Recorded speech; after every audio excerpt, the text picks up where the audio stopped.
C'est à l'extérieur même de l'élément.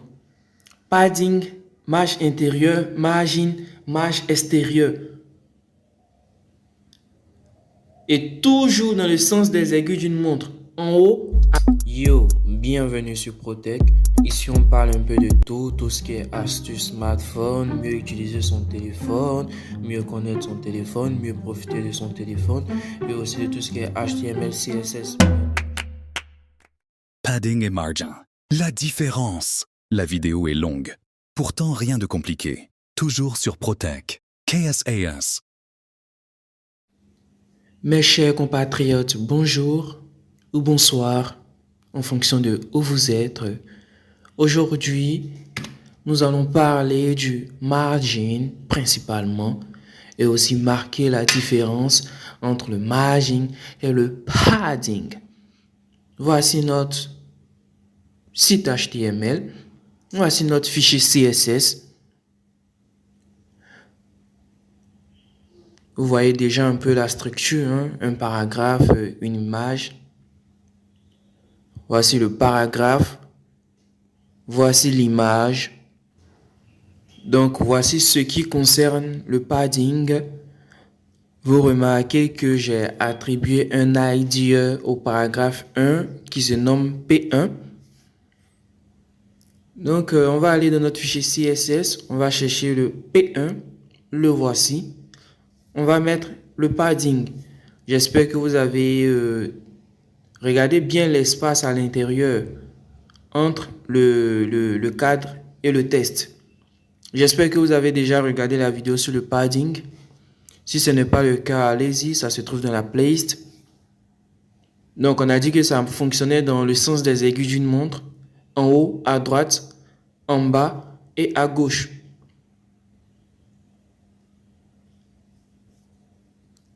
On inscrit les valeurs. On n'oublie pas de sauvegarder. On va visionner. Donc là, vous voyez que le padding concerne la marge à l'intérieur. C'est-à-dire l'élément se trouve dans une boîte et les différentes marges entre l'élément et la boîte, mais à l'intérieur. Le padding concerne la marge à l'intérieur, c'est-à-dire à l'intérieur du cadre, à l'intérieur de la boîte, à l'intérieur du carton. Ok, on va le faire aussi avec l'image. Donc, padding, et on va insérer les différentes marges. Donc, retenez que l'élément doit se trouver à l'intérieur d'un cadre en ce qui concerne le padding. On sauvegarde, on va visualiser. Voilà. Donc, le padding concerne les marges entre l'élément qui se trouve à l'intérieur et le cadre. Et toujours dans le sens des aiguilles d'une montre. En haut, à droite, en bas, à gauche. L'image se trouve à l'intérieur d'un cadre et le padding concerne la marge entre l'image et le cadre. C'est simple, non? Mais qu'en est-il du margin? Donc, voici les éléments sur lesquels on va appliquer le margin.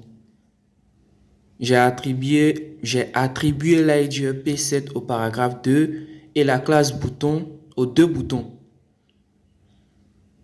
Déjà, notez que le margin, en termes d'écriture, c'est pareil que le padding. Donc, vous avez vu les boutons, vous avez vu l'espace. On va dans notre fichier CSS, dans notre classe bouton, on va attribuer, on va utiliser le margin. Donc, ça fonctionne comme le padding. En haut, à droite, en bas et à gauche. C'est-à-dire marge en haut, marge à droite, marge en bas et marge à gauche. Toujours dans le sens des aiguilles d'une montre, comme le padding. Donc là, je crois que c'est en bas. Maintenant, c'est à gauche.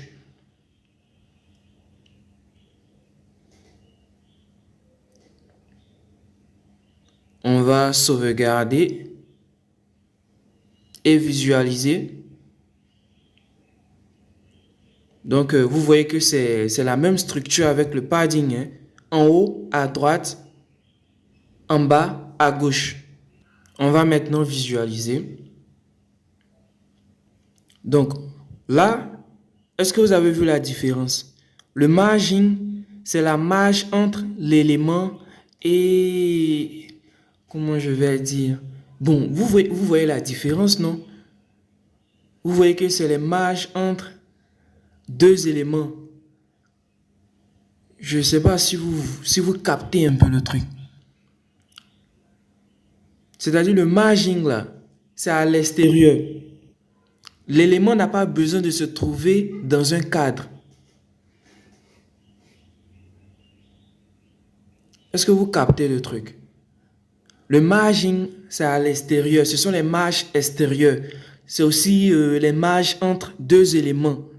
Franchement, respectez les professeurs, hein. Nous tous, on voit la même chose. Mais comment expliquer là? Comment trouver les bons mots pour expliquer? C'est un souci. Donc, on va tester le margin sur le paragraphe 2. Vous voyez que j'ai attribué l'IDE P2. Je rappelle que j'ai déjà fait une vidéo sur l'IDE et puis les classes. Vous pouvez aller visionner. Donc, l'IDE P2, margin, donc 50 pixels pour en haut, 0 pour à droite, 50 pixels pour en bas et 0 pour la marge gauche. On sauvegarde et on va visualiser.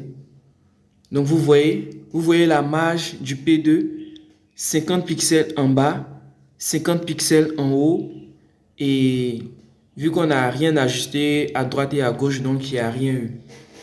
Donc le margin là, c'est à l'extérieur.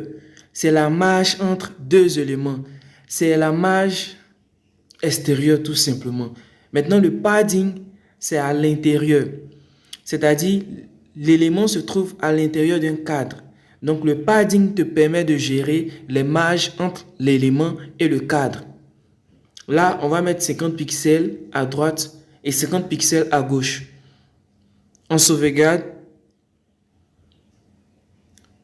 Donc vous voyez que le margin nous permet de définir les marges entre un élément et bon, à l'extérieur quoi. C'est que si vous captez le bail, vous voyez l'esprit, non? Vous voyez la logique, non? Voilà. Vous voyez que les marges à l'extérieur. Si ici on devait appliquer le padding, ça allait être à l'intérieur du cadre jaune. Le padding allait être à l'intérieur du cadre jaune, alors que le margin, c'est à l'extérieur. C'est à l'extérieur même de l'élément. Padding, marge intérieure, margin, marge extérieure.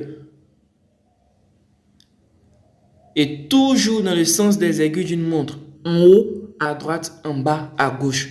Voilà, c'est fini. On ne peut plus rien vous montrer encore. Sur ce, à la prochaine vidéo. Si ça vous a plu, n'hésitez pas à vous abonner, à partager à des personnes que ça peut aider. Bref, ciao. On ne peut plus rien te montrer encore. Voilà. Donc, n'hésite pas à t'abonner pour ne pas manquer les prochaines vidéos. N'hésite pas à checker les vidéos précédentes. N'hésite pas à laisser tes préoccupations en commentaire. N'hésite pas à liker si ça t'a plu. C'est gratuit. Voilà. Ciao.